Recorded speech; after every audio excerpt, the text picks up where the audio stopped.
What up? What up? What up? What up? What up? Stink. Somebody has to say it. Somebody got to say And it. I'm not talking about a record. The Lakers. The Lakers. I'm not acting like they're the worst team in the league. I'm not telling you they stink because they're bereft of talent. I'm saying they stink right now because guess what? The Lakers find a way to get your hopes up, and when you believe in them, it comes crashing down. That's a fact. They're the Grinches who stole Christmas. They're contaminating Hollywood. The Lakers stink. Oh, God. Oh, man. Welcome Dude. to another episode of the Swiss Shoes Podcast, episode number 8. My name is Eric L. We got Ernest and we got Amashadamis. And we had a week off last week, but a lot of stuff happened in the last 2 weeks of the season of the NBA season. And let's get right into it. That little clip that y'all heard was about from Stephen A. Smith about the Lakers. They are a 500 team at 8-8. LeBron, they're saying that he's questionable to return. Yeah, he got upgraded to questionable. I feel like he's gonna play. Yeah. So yeah, he's gonna play. He's gonna play. He's gonna play. He's gonna play. He's gonna play. So they're 8-8. Did anyone see this coming? Nope. Not with the talent, not with the roster they have. But then again, kind of saw the red flags here and there. Mm-hmm. But Jesus, my goodness, losses by the Timberwolves by 24 at home, and then getting shellacked by the Bulls at home again on the Monday night. I don't want to push the panic mode on the Lakers, even though they're 8-8 through 16, but the 20-game clip is pushing us. They gotta show us some stuff, and I think they gotta show some stuff up immediately, or else it might be to a point where LeBron himself might not save the seats for the Lakers just to like have the chance to get him into playing. But last year, so Ernest, Amari, please explain more. Because I know you got a whole lot to get off your chest about this team. So take the floor. Go right ahead. I'm right ahead. I guess I'll start. Yeah. It's just been this entire season so far. It's been a ball of frustration. Pretty much what Stephen A. said in that clip that Ernest played when we went live. We get our hopes up. You know, we started to think that we're rolling. Chemistry is good. You know, we can't do no wrong. And then, you know, you get blown out by the Timberwolves. You know, it's just unfortunate. And it's crazy things that Ernest and I was talking about the other day is that I find it weird that we have all of this talent on the team. And, you know, everybody keeps saying, well, wait till LeBron gets back. Wait till LeBron gets back. And that's fine and all. But the thing is that this roster was assembled so that way when LeBron low manages or take these game off or have like an injury, you know, that the team is still able to hold down the fort. I remember that game against the Spurs that we played like in the early beginnings of the season. Russ had a really good night. AD had a really good night. We went to like overtime. That's the night that Jakob Porto had 27-14. But the fact that we were still able to hold down the fort with LeBron being out, it kind of gave us hopes. It's like, all right, bet, you know. But it's a shame that it's still the LeBron factor, you know, like the team can't win without LeBron. And it's just ridiculous, you know. And then I'm going to start off by saying it's not even Russ. Well, it is Russ. But I'm going to start off by saying AD, you know. And I feel like I've been defending Anthony Davis for a very long time. And I know that when we spoke about the top 75 list, I had him on my list. But now it's just like, I get it, you know, the Pelican days and stuff like that. But it's just like, bro, you have another dude on your team and Dwight Howard who is not on the list, who is very deserving of being on the list. Not saying that the list can change, but it's just like, bro, you have to come out every night and prove that you're that guy. You know, I know Ernest earlier when we was doing our award predictions, you had AD as your MVP. He's not playing like MVP. 18 points last night against the Bucks. I get it. Giannis is a force to be reckoned with, but you cannot have you Giannis can't go at you and you don't go back at Giannis. Like, I don't know if you're dealing with the injury or not, but you got to step up, make your presence known because, shying away from it, I will say though, shying away from like the issues that's going on in the team, I will say though, you do have some fire in you. He got a technical, he got ejected the other night. He's quick to have his teammates back. And I get that, that's cool and all, but it's like it has to show on the court. You know what I'm saying? Like, AD, you got to be dominant, dude. Now, Russ is Russ. That's a good thing and that's a bad thing. But yeah, like as a fan, it's been frustrating. If you ask me, our most consistent player on the team has been Carmelo Anthony, which is really crazy. I already know what I'm gonna get from Melo, but like AD gotta have a dominant night. One night, next night, he ain't even there. So Ernest, you can take it away from here.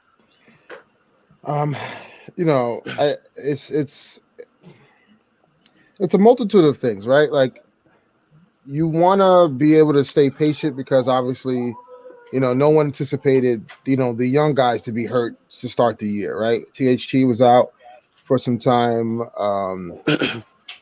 Kendrick Nunn is out, and then, Wayne Ellington was also out for some time. So, we started off not with the ideal personnel to start off, right? And the reason's still out.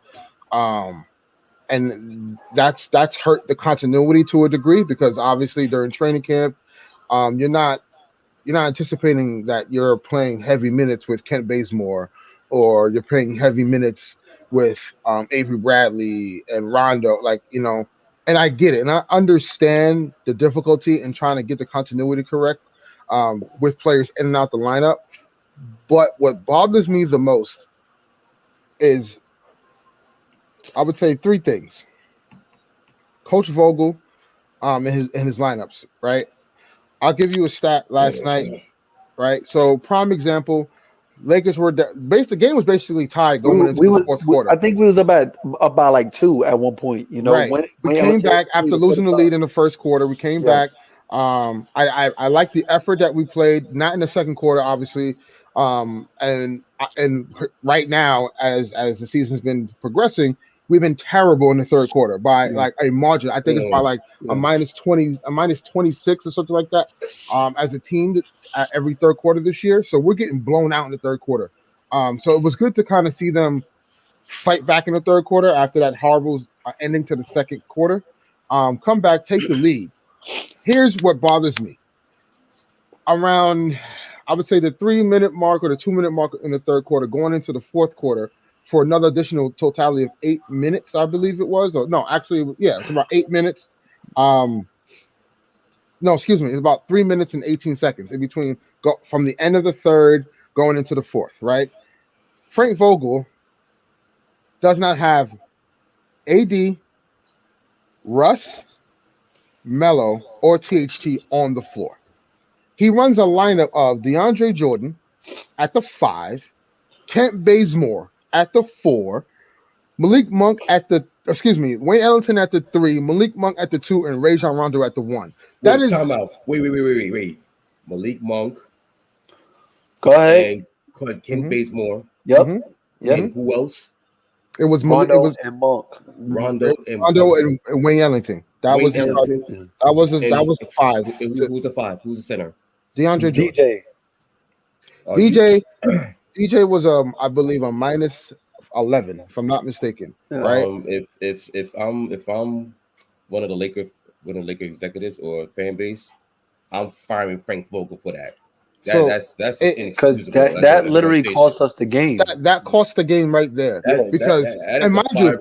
Mind you, Frank Vogel, against the Buck team. Hold on. Well, look, listen. Giannis, as great as he was last night, how dominant he was last night, he was only +1 when he was on the floor. So the Lakers made it. At the end of the day, no matter what Giannis was doing, the Lakers were able to combat that, right? But when he was off the floor, that's where they didn't capitalize off of that. You throw out a Right. lineup like that. Right. If you're matching 80 minutes with Giannis's minutes, right? Your luxury is that okay, because on at the time it was Chris Middleton on the floor to start the fourth quarter and hit those Right. two threes. Right. And that's what blew the game over because we didn't have the right personnel on the floor. You should have had at least Russ or Melo or Russ and THT, somebody who was a point of attack and could keep the offense going. You have four guys that should not be sitting at all at the They're same not even time. Like now you can't make this up. scorers. They're You not can't even make this up. scorers. Like, Right. where So was Melo on the in And- you the have lineup? you have Rondo trying to create shots, but the defense knows Rondo's not. He's not a Right. threat to go to the basket, The- nor he's not a threat to shoot the ball. The So only point of everyone's staying attack at is home, Monk. Mhm. right? Wow. And Monk could be very erratic. Now Right. Melo for the last 5 games, he's only averaged 10 points. He's been very. I believe he's starting to come back to life a little bit. He's gotten Right. cold. He's got Right. cold. And obviously on the road, he's a totally different player on the road than he is at home. You know, he leads the league in 3-point percentage at home, and I believe he's like bottom 15, bottom 20 on the road. So, you know, it's a tale of two cities, so to speak. Where for Melo, like he's great at home, but on the road, Melo has not been great at all. Yeah. So that's one issue. Another issue is effort, like just simple effort. There should be no reason why we need LeBron James to beat the T-Wolves or the Thunder Right. twice. Right. Like you don't need LeBron if you're playing those teams. Those teams are trying to lose. They're trying to lose, and yet and still we come out with this.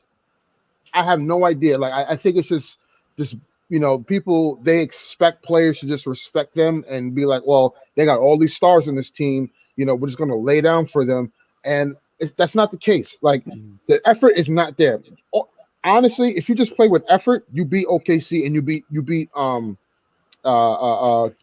Minnesota just with effort and execution and playing like you give a crap. Like I don't understand that they go through these motions and AD's motor is just.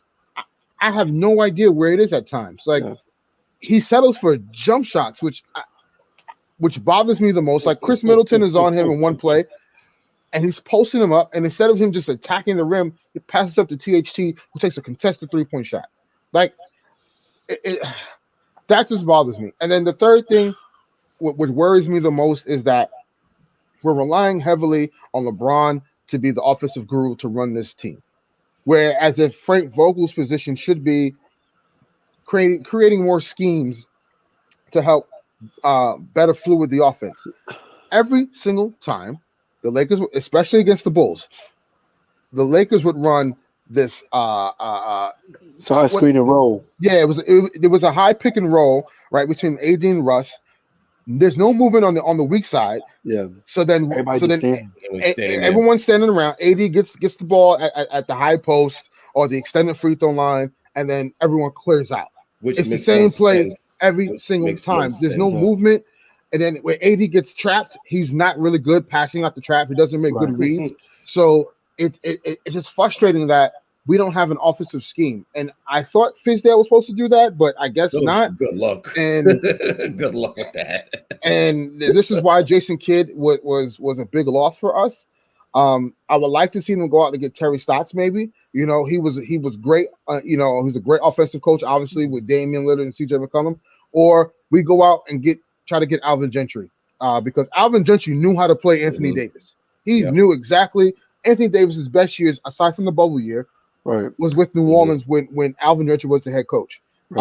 And he made sure that you get Anthony Davis in that post, get him the ball in that paint, low in the post, and then you drive and kick out of that double team in that post for AD.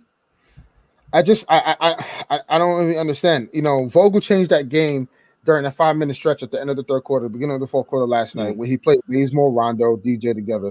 The Lakers were a -7 in that stretch. That's the game right there. That's the game right there. And also to mention, there was some questionable calls. Not saying I'm gonna blame the entire game on the referee. Oh, there were questionable calls, especially the 3-point attempt that Middleton did, and THC went straight up, and Middleton jumped into his airspace. They called a foul. And they called a foul, and I was like, "What?" AD's dunk on Giannis That was a Giannis hit foul. him in his head. That should have been a flagrant for And one, then and there they was the other didn't call one. anything. Actually, there was two other ones when Giannis went up for a layup and he blocked off AD, and Right, then the other one when THC was in the paint and Giannis came storming down the lane. He called the blocking foul. So four yeah, questionable calls, and And I'm needless surprised we didn't win that challenge either. When right, Vogel challenged that play, it's right. crazy. Needless to say, also Melo, Monk, and Ellington last night were 4 for 21 on threes. The rest of the teams were 8 for 20. You're not going to win games if you can't shoot threes. We were 0 for 16 from three in the fourth quarter. 0 for 16 from three. So the offense has to get better quickly. The defense is just a matter of effort. He has the personnel. Vogel has the personnel to get the players to commit. It's just a matter of getting these players back. I think Vogel will be fine, but the more he puts out these lineups and the more frustrating it starts to seem, I think he's on a hot seat. There's a reason why they didn't extend him longer than a 1 year extension. So I don't know, man. Vogel he's shown he's great defensive coach. He's a great defensive coach, and his schemes defensively work really well. Obviously, for the last 2 years, 3 years, Legs were a top three defense in the league. Um, and this year, and I understand that the personnel that we have are more catered to the offensive end, but at the same time, it's like, geez, man, like it's just logical things at this point. Like there should be no reason why DeAndre Jordan and Bazemore are 4 and 5. Yeah, That like, that's what are we ridiculous. doing? Yeah. Yeah, And then you throw out your rest of your guards and your forwards are not creators.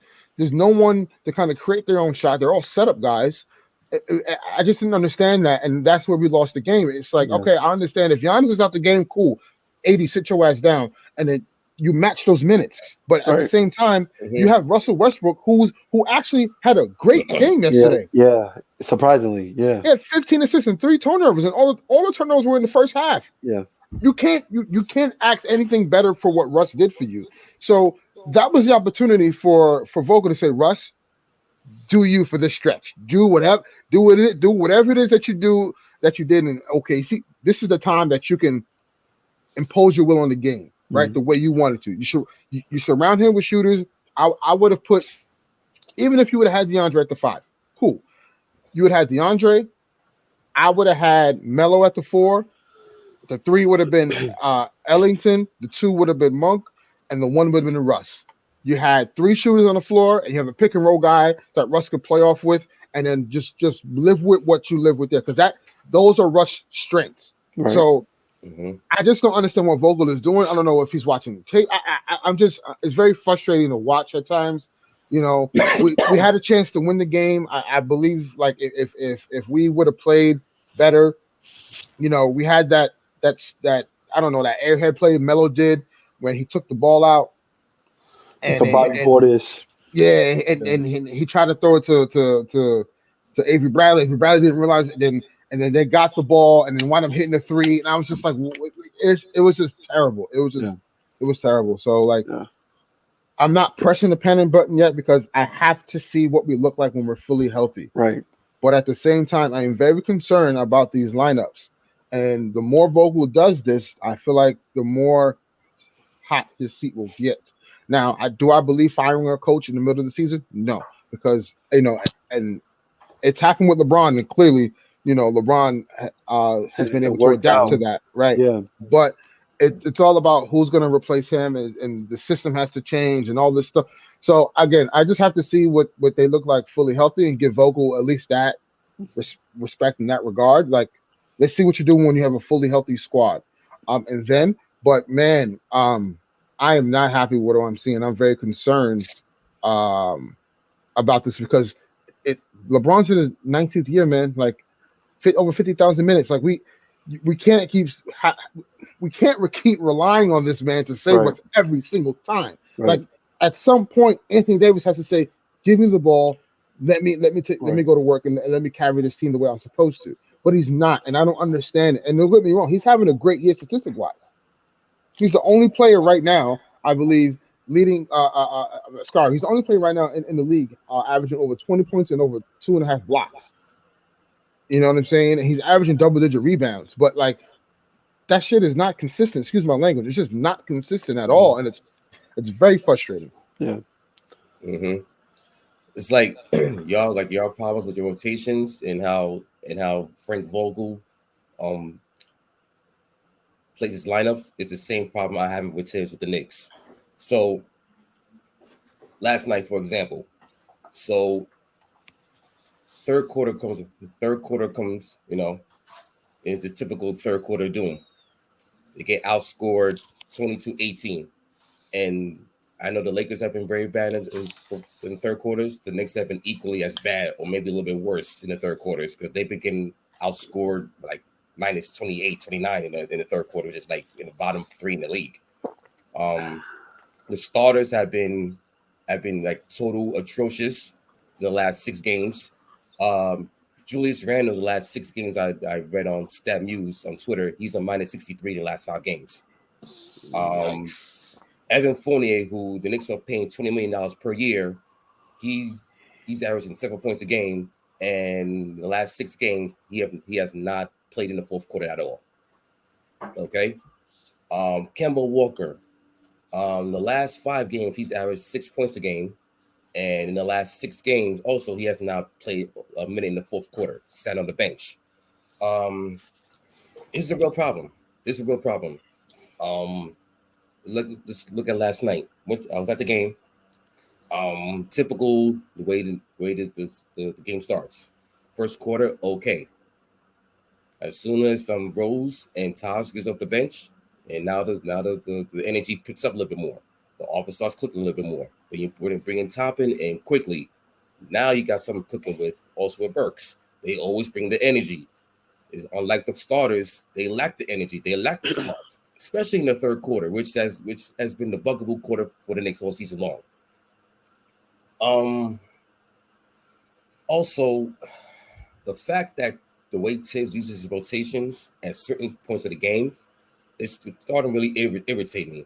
Like last night when you had Obi Toppin coming in during the fourth quarter and playing lights out, and Alec Burks, who's keeping the Knicks alive in that stretch in the fourth quarter. Dude scored third out of the 15 points Alec Burks scored. 13 of them was in the fourth quarter. But guess what? He ran out of gas. Tibbs had him playing 16 straight minutes without a break. But instead of Tibbs taking Alec Burks out, guess who he takes out? Obi Toppin. For who? Derrick Rose. While Julius Randle was in the game, turnovers, missed shots. It was look at the box sheet last night. Randle took 11 shots. Guess how many threes he took? Take a quick guess. How many threes he took? Like eight, Eight. 9. Out of 11 shots he took, 10 of them were threes. That's bad offense. Like, That is wait, bad. wait. You mean to tell me not one time you had Wendell Carter, Mo Bamba, Franz Wagner, you didn't go into the paint, get the ball, draw the double, and kick out and revolve the offense around you being in that paint. No. He was out in the perimeter shooting blanks from 10 threes, only made one. But it was not last night, but it's been an ongoing theme for the last 2 weeks. Yeah. And you had a point now where we're pushing the 20 games, the 20 game bookmark. They're 8-7. If they keep this up, someone's gonna have to give. I mean, Tibbs, he's gonna have to at some point he's going to have to switch up the starting lineups, extend the rotation, extend the bench because this starting five is not it at all. Okay. See, the thing is, I told you in the beginning of the season, my concern with the Knicks was that their personnel doesn't make sense to me for what the coach wants to do, right? Tibbs is all about hustle and defense, and your defense will create the offense. Now you guys cater to more offensive minded players who are less of defensive players and less of defensive player ability. So you guys get hunted a lot. Like Evan Fournier and Kimball Walker have been very, very bad on defense. You guys, the Knicks have But also, the worst transition defense in the league right now as we speak. yeah, That's not a recipe to be successful. And the East has gotten better as I stated earlier. Like the the Knicks have gone away from their identity, and offensively, last year offensively is everyone knew Julius Randle was the guy, right, to get all the shots and create the mhm. offense, and everyone else would eat off of that. Now This year, it's Kemba Kemba, you got Walker, Fournier, Kevin Fournier, and then RJ, and RJ then took a leap. Randall, and You then know what you I'm got saying? Randall. Right, Gotta share the wealth. right. They Now we don't. gotta They don't share it. know. They don't know how to They don't. play off the Right, ball. right. They don't know how to necessarily find continuity together. And Right. Tibbs is not a great coach offensively to kind of solve that problem. I think what the Knicks should do is, um, you need more veteran guards or wings, um, that are defensive minded, right? Like a James Ennis or a Wes Matthews, who are Wes still out Matthews. there, who are very serviceable, who can, they're 3-and-D guys that can Mhm. get you a bucket, right? Ennis is more of a shot creator, but Wes Matthews is more of a setup guy, but they both can play defense in small minutes that can help you along the way to kind of keep the intensity going forward. But man, I don't know. The Knicks, and you guys have a tough stretch coming up. Um, Yeah, so let and me give it's you the looking rundown. Let me it's give you the looking rundown not of the looking good. stretch of after. So the next 13 next so after so they play the Rockets on Saturday, right? So after that, this is where the schedule turns. So they got a Saturday at home versus the Rockets. They can do a back to back at Chicago Sunday. Tuesday at home versus Lakers.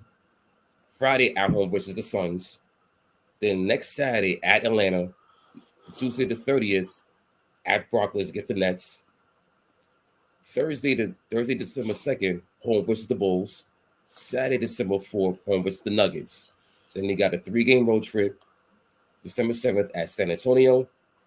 December 8th back to back at Indiana, which they lost early in the season. Friday to December 10th at Toronto. And then they come back home games Sunday, December 12th in the afternoon against the Bucks.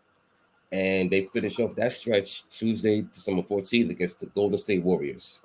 Man, that So is the brutal. the only two teams I know we was talking about this before we went live, but the only two teams I could see like, all right, the Knicks is going to win this game for sure is going to be against the Houston Rockets and the San Antonio Spurs. Right. Those are two guaranteed Those are games I think two you guys two should guaranteed win. games. Yeah. Everything else is going to be tough. Even though you guys see us next week, next Tuesday, We'll have I LeBron back though. I ain't gonna write us off yet, but you know how we get down. Yeah. Anyway, right. Yeah. I can look, I can see us losing to you guys on Tuesday at the Yep. Garden, Yep. but considering that that'll be LeBron's, I believe, second game back, I think the Lakers Mhm. would win that game. And it's the Garden.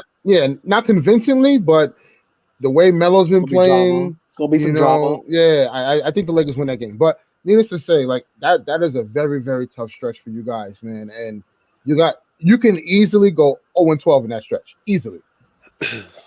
I'm not banking on that, but it wouldn't surprise me if they finish winning something in that stretch. Right. But knowing them, they'll probably eke out wins versus teams that they're not supposed to win. Right, Yeah, exactly. For You sure. know? For sure. Like, For So sure. I like agree. that Milwaukee game, like a week Yeah. ago. That one was a solid win. Yeah. And then Even they not came yeah. back, and then they came back against the Bucks at home. Yeah, Down like 24, they almost pulled it out because they Right. sat the starters and played the rest of the bench. yeah.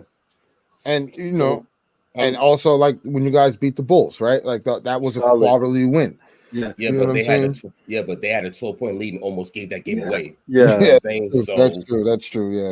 So my thing is that like you talked about Ernest about the energy about the starters. It's the same thing here. The starters, the energy. For some odd reason, Julius Randle's body language is not good at all. He's sulking Anytime he doesn't get the ball, he has his head down, shoulders all shrugged up. Like, come on, man, you are the leader.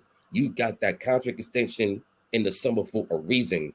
You need to show that you care, show that you are the leader of this team, and it's all on you to provide that energy at the start of tip. We don't want to see that in the first quarter. We sure as hell don't want to see that in the third quarter because y'all get getting this team's getting blitzed in the third quarters. And teams are running, and it's to a point where the Sound like the bench Lakers. exactly. Yeah, So it's like two it's that defensive minded coaches who don't really know how to run offense, and it's just the stars are not really coming to play. Yeah. and the rotations don't make any sense. It's like okay, and I'll give you an example. The Charlotte game on last Friday, it was tied at 96 and tied at 93, late in the fourth, like 3 minutes to go. Obi Toppin, he's been flying around the rim. Windmill dunk fast break, provided energy off the bench, him and quickly, um, flying around defense, giving that great energy. With the tie game at 93, what does Tibbs do? He subs out Obi Toppin and brings in the cold Julius Randle. And guess what? Hornets go on a 13-4 run to close the game. Same exact example last night. Magic up one. Instead of taking out Burks, who was gas in the fourth quarter, who he takes out? Obi Toppin to go with Derrick Rose and puts in the 4 guard lineup with Julius Randle. Guess what happens? Magic end the game 13-4 to close the game. So let me just ask this question real quick because, and like whenever I talk basketball with my friends or with you guys or anybody, and the topic comes up where you have a player who comes off the bench or you have a player who starts or whatever, and they're rolling, they're on fire. What do you do in that situation? Do you like, all right, you know, I'm a sub you out, or I'm trying to explain carefully what I'm trying to say. So in that situation, like you just mentioned, right? Obi Thompson flying around the rim and stuff like that. You sit him down. You bring in Julius Randle, right? What I'm saying is, do you feed the hot hand or do you trust your star? I'm feeding the hot hand. Okay. I gotta feed the hot hand because at some point, you gotta realize that your hot hand is gonna make sure that the hot hand is gonna make sure that it's gonna lead you to momentum to win the game. Right. Okay. You know what I'm saying? So Okay. at least with Obi Toppin, this is the second year, so he knows the system, right? But he's not as hesitant. He knows where where to go on the floor. Okay, if he got the ball, he wants to drive, he drives. He's more assertive than he was last year. So now and plus he's only played 15 minutes a game, or 12, 11, 10 minutes a game.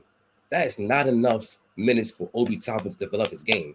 Right. And meanwhile, you're leaving Julius Randle or gas playing 36, 37 minutes. You got to cut his minutes because he's not contributing. He's not contributing. Right. And on top of that, on the defensive end, he's not contributing at all. Right. And now I'm starting to think of this theory that Hawks series last year in the playoffs, everyone has tape on how to defend Julius Randle.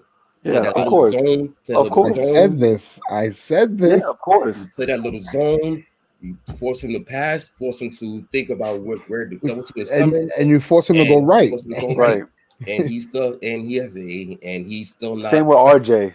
It's same with RJ Barrett. Like the left hand bandits. Too many times, both of those players they missing wide open layups at the rim, and they got to clean that up ASAP. Yeah, Kent Bazemore.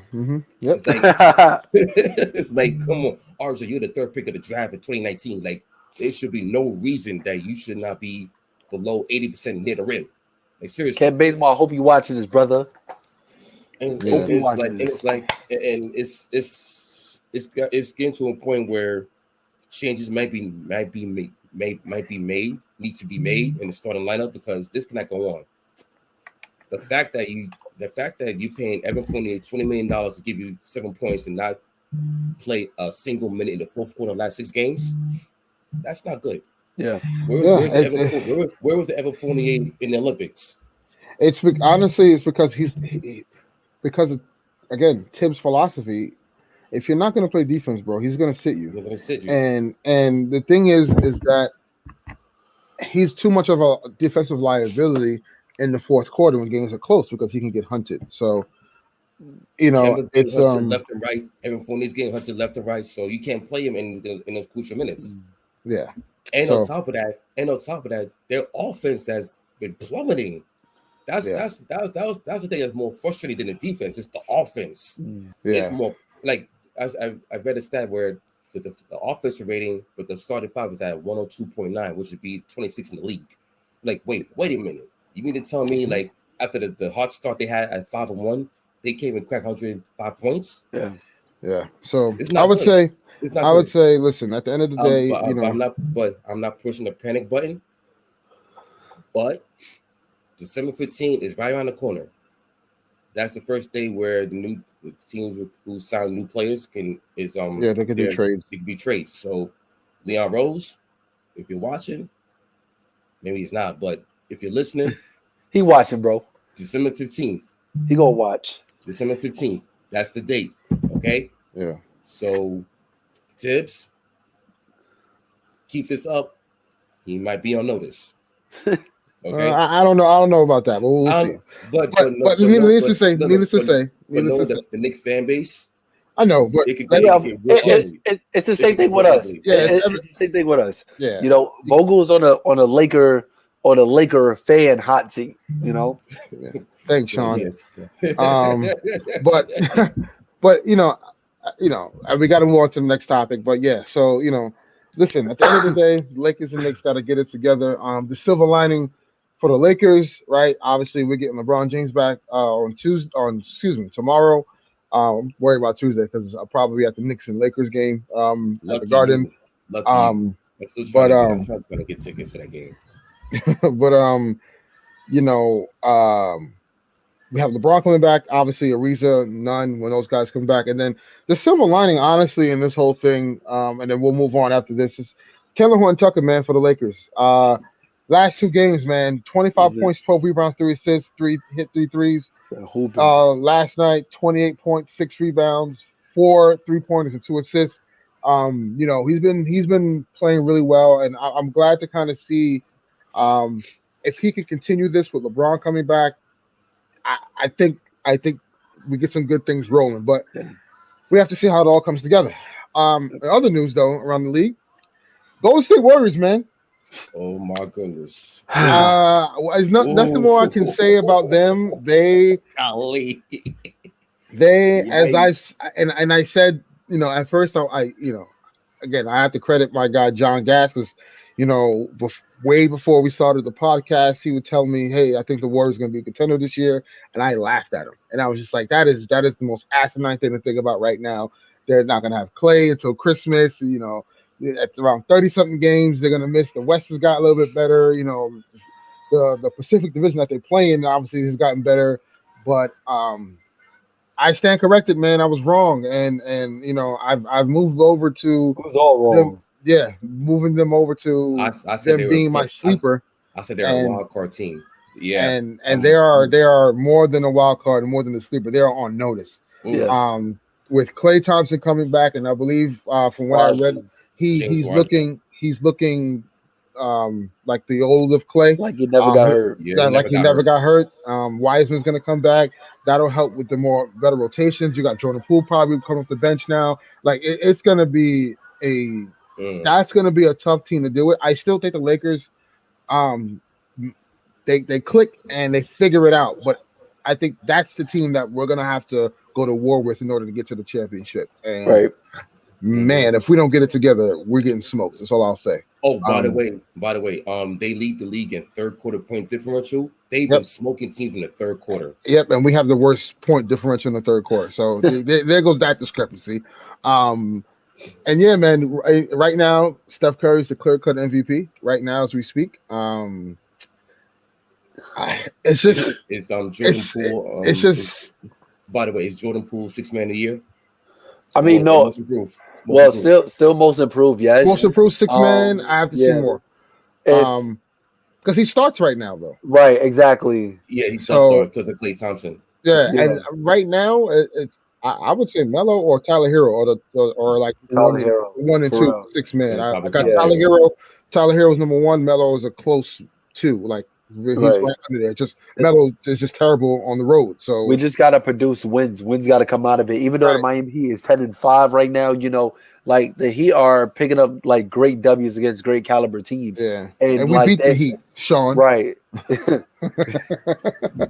But the thing is, like, like we said early in the season, we could put our finger on Miami and be like, yo, like, this team is not to mess with. If Yeah, Brooklyn falls off, if Milwaukee falls off, Miami's coming out the East. right. So, and that will be a big credit to Tyler Hero because we said that he was going to have an important role this year. Yeah, for sure. So, the Warriors, man, I got, I got to shout them out. The Warriors have been playing really well, and another team I'm going to give some credit to is the Chicago Bulls. I told everyone this year the Bulls are going to be a team to be reckoned with. A lot of people Oof. scoffed at me, Are you okay? Oof. and I So let said me the Bulls could be a top 4 seed in the East. And Eric Yeah. said, "Whoa, you laughed at me? No, Yeah, I you did. laughed at I me. did. No, I You did. I laughed at did. me." No, because my And thinking was okay. The bench and the defense. Those are my two question marks about this team. excuse me. The defense has been really good. They're like yep, top 5 in defense, top 5 in defense and have a and top 10 offense. and DeMar DeRozan and Zach LaVine, they've been balling. Yeah, can we just talk about They- DeMar DeRozan, man? DeMar Like DeRozan, he's been on a clinic. a mid-range monster, but like he Mid-range never lost that for clinic. his game. But He's I a feel mythic. like when he went to San Antonio, he was kind of like cast away, because he Mhm. wasn't in the limelight anymore, But I feel like being on the Spurs helped him be a lot more efficient, especially playing that pop system, and Yeah. especially having Zach LaVine, Caruso, Zoe, Vucevic, all these guys on the team. It's like, yo, bro, But also Vucevic, he's out with COVID protocol. Yeah, okay, but they've still been winning. but I mean, they lost last night. That was a bad loss to Portland. yeah. They blew the lead. They had, if I'm not mistaken, they had They had a 15-point lead. they had 10 turnovers in the third quarter alone, which led to 18 Portland Trailblazer points, that's the recipe to lose right there. So Right, exactly. they have to take care of the ball Especially more. that far in the game. Yeah, for sure. But shout out to them. I think the Bulls have been really impressive this year. Also had big wins over the Clippers, the Lakers, the Nets. Yeah. Anybody can beat the Lakers, man, for real. Yeah. But we got embarrassed in that game. But needless to say, it's been a great 2 weeks thus far. Well, actually, it's been a full month of the league, right? We're a full month in. A lot of surprises, though. Yeah, I would say, quick rapid fire. Who are your like surprise teams, or like give me your the teams that surprised you the most thus far throughout the month, and the most disappointing. To me, you don't have to give a reason. You could just say who, and then All right, go ahead, Eric. To me, is the Washington Wizards. Surprise team. Yes. Yeah. I didn't see them come. I didn't see them like go into the season strong enough that they are right now. Right. But watching a couple of their games, their depth with that trade from with the Lakers with Russell Westbrook, it has paid off big time. Yeah. And no, for sure. And real quick to everyone in NBA Twitter, Bobby Marks had said he sent a wild tweet saying that the transaction between the Lakers and the Wizards will go down as one of the most historic trades in the last 20 years because of the haul that they got. Let's understand. Let's relax on that, because that roster will not even get you out the first round. So can we chill on that? The Wizards are very good, right? And Kuzma's been playing very well. Montrezl is playing very well, and shout out to those guys. I always knew that they had what it took, but let's not act like the Washington Wizards are now a contender and the Lakers lost in that trade. So just want to put that out there. And my team, and also want to add my team that I'm most disappointed, the 76ers. The 76ers. They hurt, man. They hurt. They got this drama going on. They lost 5 straight, and this is it's starting to come apart. And Ben Simmons' situation is getting worse. Yep, and it was going to happen. It was going. You cannot rely on. Right, exactly. This is the mistake that they made. One, they overplayed their hand with Ben Simmons. That's one. Mm-hmm. They thought the man was bluffing when he told them in the offseason, "I don't want to be here." He's dead serious. He's dead serious. Mm-hmm. He was dead serious. So they thought like, we'll get him in camp and he'll be all right. Clearly not. You can't rely on Joel Embiid. History has shown every single year this man cannot stay healthy for a full season. And they gave him a $200 million contract extension. Right. So if you're gonna say, okay, we're gonna go all in on Embiid, you need to get rid of Ben Simmons to complement some pieces to keep you afloat till he gets back. Right. And this is what I don't understand. Like, they're gonna go to battle with this. Ben Simmons is winning right now. Right. He's winning. Like we say, he has all the leverage right now. All the leverage because they're not good. They're not good without Embiid, and you can't rely on his health. So for them to kind of, they want an overhaul, and like, you're not going to get this. Now all of a sudden I'm hearing there's about a list of 30 players that they want between this year and next year. And all this is nonsense. Let me just say real quick. I feel like we got to give credit to where his credit's due, because I know Sean, I would think our last episode or the episode before that, he called out a good trade, or that like it worked for basketball reasons between Ben Simmons and Jaylen Brown, right? So when the report came out, he actually texted me and was just like, "Yo, I should get paid for doing this." But then what happened? Daryl Morey asked for everybody. What are you doing? Click. Shout out to you, Sean, for real. Yeah, shout out to Sean for predicting. For real, click. But it's just annoying to see, man, and dial tone. It's disappointing because they're not going to be good. They're only going to get worse, and the situation at some point now, what the Sixers have to be careful of is that the fan base is going to get restless. Oh yeah. That's Philly for you though. That's Philly, right? Yeah, facts. Yeah. So, but Amani, go ahead. Give me your. So surprising team, I would say the Bulls. Mm-hmm. They've been raging.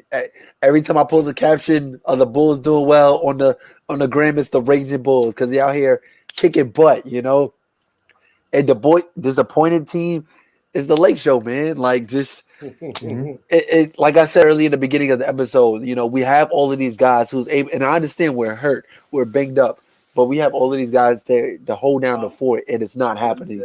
And we're losing these meaningless games. Like we lost to OKC twice. We was up. If we would have beaten OKC in Minnesota, the Lakers would be 11-5, and we wouldn't have this conversation right now. Right, exactly. And it's just the attention span. Go ahead. And 11-5 brings us to the number 2 seed in the West. Like, right. Come on.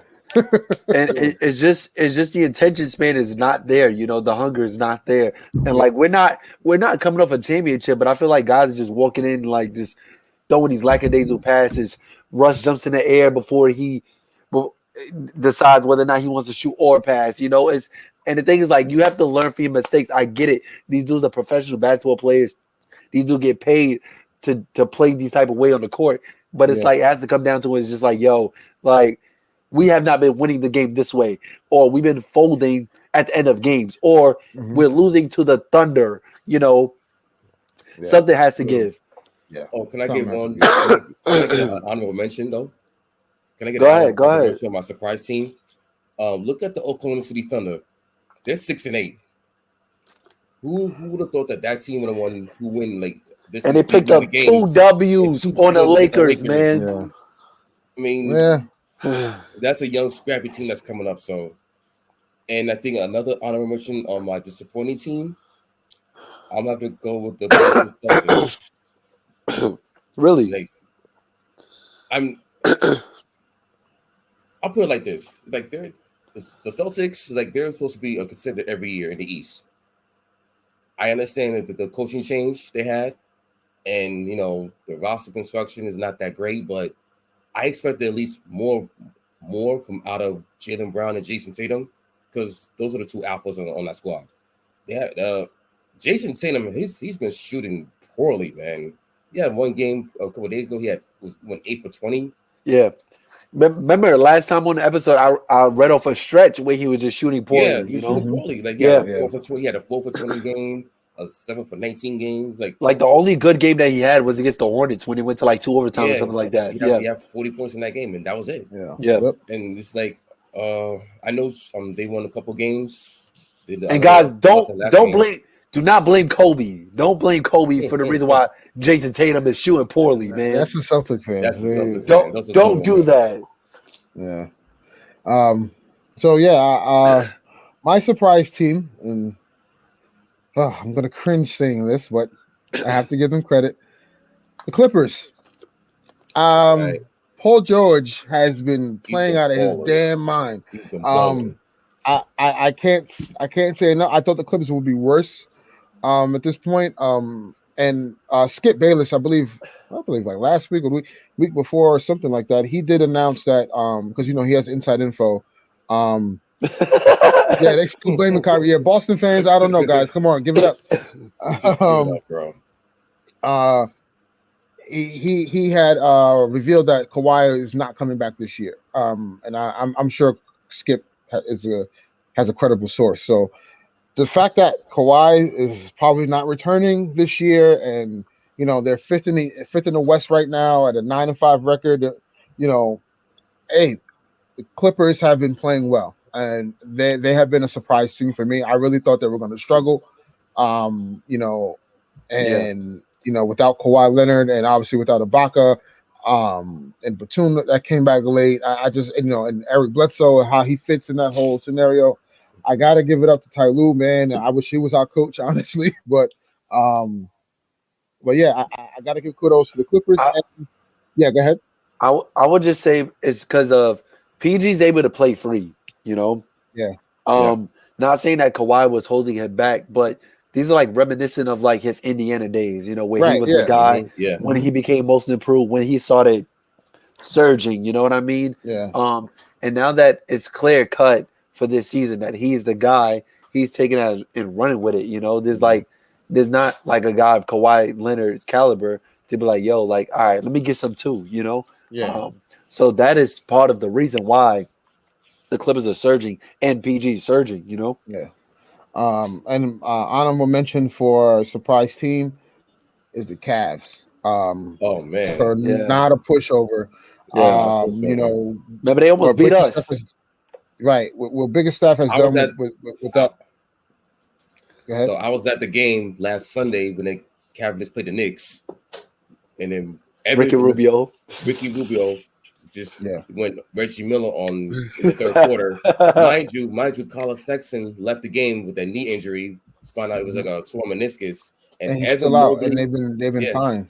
Yeah. and Evan Mobley, my goodness, Yeah, I he's had looking him, like rookie of the year. I had him as my rookie of the year, and Yeah, Yeah. yep. there's a reason why. He's been, Yeah.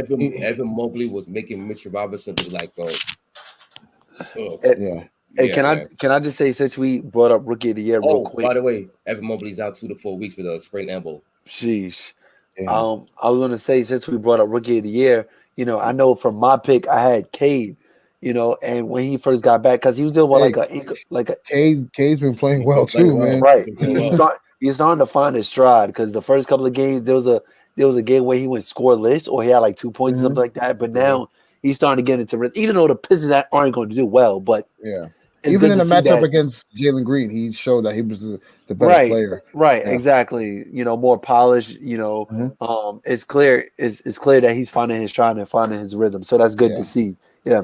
Yeah, so the Cavs are my honorable mention for surprise team, and my most disappointing team, aside from the Lakers, as we all know.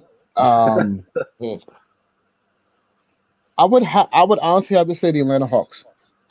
Oh, The that's Atlanta right. the Atlanta Hawks right now are the 10th Oh, seed in the East. They're 7-8. They're on a 2-game losing streak. I, I, I'm starting to feel like maybe last year was just a you know a fluke. a Like fluke. like a fire burnout or Yeah, something. fire burnout. Yeah, like Okay. I felt this year, them getting a taste of the Eastern Conference Finals, and like, whoa, we're one step away from reaching the finals. I thought this year they would have had a little bit more, barav about them. They have this swagger about them, but they've been struggling defensively. They're really not good on the Yeah, they're defensive not end good this year. defensively. I thought Cam Reddish was actually going to take a very good leap this year. It kind of hasn't. He's out. He's I out DeAndre indefinitely. Hunter. DeAndre Yeah, Hunter DeAndre out. Hunter is also out too. Yeah. Yeah. Yeah. Collins didn't take the leap after getting the contract he just got. So Kevin Herter's been struggling. Gallinari's been bad. And yeah, then Trey Young had a slow start to the season too, and part yeah, of the reason is for the whole rule change. right, Yeah, yeah, right. yeah, for sure. Yeah. Um, you And know, I just think the Hawks should be in a better position that they're in now. Of course, Oh agreed. yeah. Yeah, Considering with the experience that they got last year and bringing back the same core this year, I thought that'd be better. So they're my disappointing team, aside from the Lakers, obviously. Mhm. Yeah, Also, Hawks Twitter, they're like they're shouting out fire Nick McMillan, saying that they they've gotta been relax. bamboozled, this They and gotta that. relax. His rotations was is not good at all. How you They play gotta Clint relax. Capella like Mm. 25, 30 minutes. Like, oh boy, you're like, there he goes the overreaction for the Hawks fans. Yeah, yeah, Yeah, they've been real um, disappointing though. yeah, for sure. And yeah, that's all I got. Again, this is very early. We're a full month in. You know, who knows what'll happen in the next 5 months, right? Right. We still It's still a got, long still got a season. long way to April, May, and June. You still got trade deadline. You still got free agent. You still got All-Star break, trade deadline. I mean, we still got December 15th, Oh, so it's still a long season. one other Yeah. thing to mention is that I believe is the GM for Portland. Yeah, Neil O'Shea. Yeah. Yeah, he stepped down. So I feel like Yeah, like the Dame clock that time is up. That time is up. that too, and there's a lot of authority figures in these organizations that they see what's going on in Phoenix, and then like, yo, like, let me get up out of here, let me bounce, you know. Yeah, yeah. Yeah. So it's starting to wind down, you know. So I think what we Which is seen good. from We need those snakes out of there. right, what we seen from the GM of Portland, I feel like more of that is going to start to trickle down. Yeah. Yep. And just to hop on the Lakers, just real quick, the Lakers' next 12 games are very favorable, right? So this is another stride that they can kind of get things together with LeBron coming back. We have Boston tomorrow, then we're at Detroit on Sunday, at the Knicks on Tuesday, at Indiana on Wednesday. Then we have a two home game stretch against Sacramento, then Detroit, then back at Sacramento, then against the Clippers, then against the Celtics again, then at Memphis, at OKC, and then against Yeah, they Orlando gotta in get that rid of stretch. that man. Yeah, yeah. Luke Walton got to go. They That Marvin Tri- Bagley situation. and Tristan Yeah. Thompson. Tristan Thompson aired them out. Like Yeah, last night, I don't even know That coach to Marvin Bagley motivate me, situation. and stuff. Yeah, Oof. yeah, it's a nasty situation, but yeah. the Lakers have some opportunity here to gain some ground and turn things positive in this next 12 games. We said that last Um, we did, but time. LeBron should be back home for all these games, we and said that last time, and now yeah, look. yeah. So Okay, I'm predicting we at the very least I'm looking at 10-2. Hopefully, that's my expectation. okay, 10-2 over the okay. next stretch. 10-2. But we'll see. We will see. But yeah, a lot of teams got issues, man. So But they, let me a 10-2 dominant or 10-2 with drama. 10-2 with drama. it's gonna With be 10-2 with It's gonna be drama. It's the drama. Lakers, man. Okay, It's the Lakers. It's the okay. Lakers. It's gonna be drama. I would just Um, like for once to go to a Laker and Knicks game with my ticket, my Laker jersey on, and just sit back and watch us, smash the Knicks. But That ain't happening. it's always some This one. BS. It's always some BS. LeBron got blocked by Mario Hazonia that year. Oh, yeah. I had to take that. I had to take that long train ride home and try to Oh, figure man. out what to do with the rest of my afternoon, man. So yeah. hopefully, You know, we don't get a repeat of that crap. it's gonna be, Um, guess what's gonna happen? It's gonna come down to the last 3 minutes of the game, tied at 92. With both teams struggling on offense. Yeah, It's basically, gonna happen. That's it's gonna. look they- at they- remember last May, the Laker Knicks game in LA. Oh yeah. What, THC stepped up crazy. Oh Yeah. my gosh. It's gonna be some ugly basketball on Tuesday, guys. Just Yeah. letting you know. But yeah, other than that, guys, that concludes the show for today. For this week, episode 8, as we deep dive into the Warriors' great start, the Lakers and Knicks struggles, surprise teams and disappointing teams. But tune in next week College because basketball. college basketball is Yeah. back. In next week's episode, we'll be covering the college basketball game, right? So we'll talk about the AP polls. We'll talk about rookies. Obviously, this year who's been impressive. Who do we like coming out of college next draft? So really good information, really good show coming up next week, guys. Also, Pablo Banchero and Trevor Keels out of Duke. Those two are monsters. Yeah, but Pablo's in some trouble. Yeah. Um, Like, come on, bro. Come on, yeah. man. So, Come but on. we'll see. And again, we'll deep dive into that. You know, and we'll talk about the college game. Got some really cool storylines and stuff to talk about. So, Oh, yeah. stay tuned and join us next week.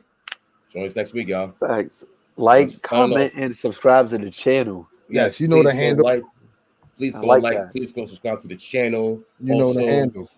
Also, we be on this podcast be on this YouTube stream will be on audio podcast. So look out on Anchor, Apple, Google Play, everywhere. So Oh, before we sign off, one thing I forgot to mention: the big news. How can we forget about this? The crypto arena. All right, time to end this. It's time to end this conversation. The It's crypto time to, arena. it's time to end this conversation. Man, 700 in love and million. memory of the house that Kobe built, man. I Jeez. just want to say real quick. Arena. I just want to say real quick, Ernest. I feel like you can speak on this. You know, when the Lakers played at the Forum, and the Lakers decided to move to Staples, I'm pretty sure there was Laker fans like, Oh "What's the yeah, Staples Center?" You know. Mhm. So, not saying I'm not cool with the name, but as time goes by, it's going to be the new normal. yeah, it Let me is. just put that out there. I would have been fine with it if they just called it the crypto arena. Crypto, yeah. Cool, whatever. Exactly. But the .com. crypto.com arena, like, come on, lose the .com. Anyway, let's get out of here. Let's get out of here. Let's get out of You know here. what reminds me of? You know what reminds me of? Candlestick Park when they cheated to .com .park. Yeah, come on, man. Yeah, Come on, man. tune in next week, guys. Next week, guys, tune in. Later. Subscribe, Like, subscribe to the channel. You guys You know know the the handle. handle. Peace.